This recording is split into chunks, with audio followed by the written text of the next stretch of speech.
I'm making some bacon in a frying pan. Try not to get it too crispy because it's gonna cook a little bit more when it's in the oven. For me, that's good. I'm just gonna drain it on paper towels now. I'm gonna be using these new Pillsbury Sweet Hawaiian Crescent rolls. It doesn't really matter if you use the regular crescent rolls or these. This is just what I had in my fridge right now.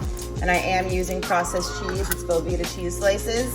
I don't know where in the world you're watching this or what time you're gonna be watching this, but we're in the middle of the corona outbreak in Jersey right now. Please, if you're going out and getting ingredients and you have the luxury to do that, you can use these crescent rolls or the regular ones. And you know, I always like to use deli cheese if I can, but right now, like I said, I'm limited, so this is what I'm using. Now I'm gonna beat these eggs. That looks good to me. I lightly buttered my skillet and now I'm just gonna pour these eggs right into it. And just give them a gentle roll. It's gonna create a little lip there, and that's what you wanna see.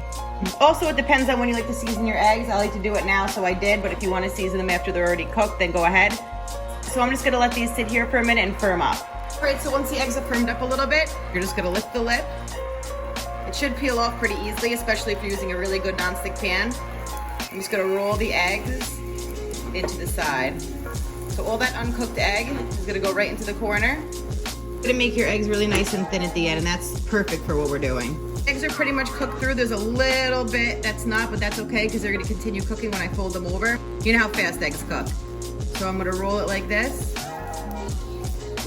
Gonna roll it again. You know what? I have my gloves on. Let me just do it like this. Roll it like this. I'm gonna leave it like that. All right, now that I have all my ingredients out, I'm gonna open the crescent rolls and I'll show you how I assemble them. Please excuse if the cutting board looks a little greasy. I've just moved the bacon around on it a couple times. All right, so we're gonna open the can. This is the best part ever. Now I'm gonna take 2 triangles out of this at a time. Here's my 2 triangles for a good example. So the first thing I'm gonna do is take my cheese and rip it like this, so that you get somewhat of a triangle shape.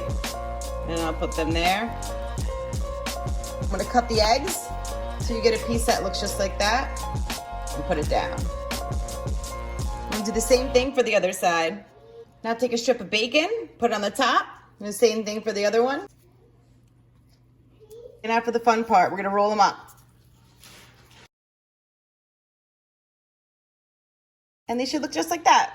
Now I'm gonna add them to a parchment paper lined baking sheet and just continue making them till they're all done. I finished all my little breakfast crescent rolls. Now I'm gonna pop them in a 350-degree preheated oven. This is what they look like after 12 minutes. Now I'm gonna take these off and transfer them to a serving tray. That's what they look like when they're done. They come out super cute. They're really easy to do and it's fast to make. I'm gonna go feed my family these now. I hope you guys like this one.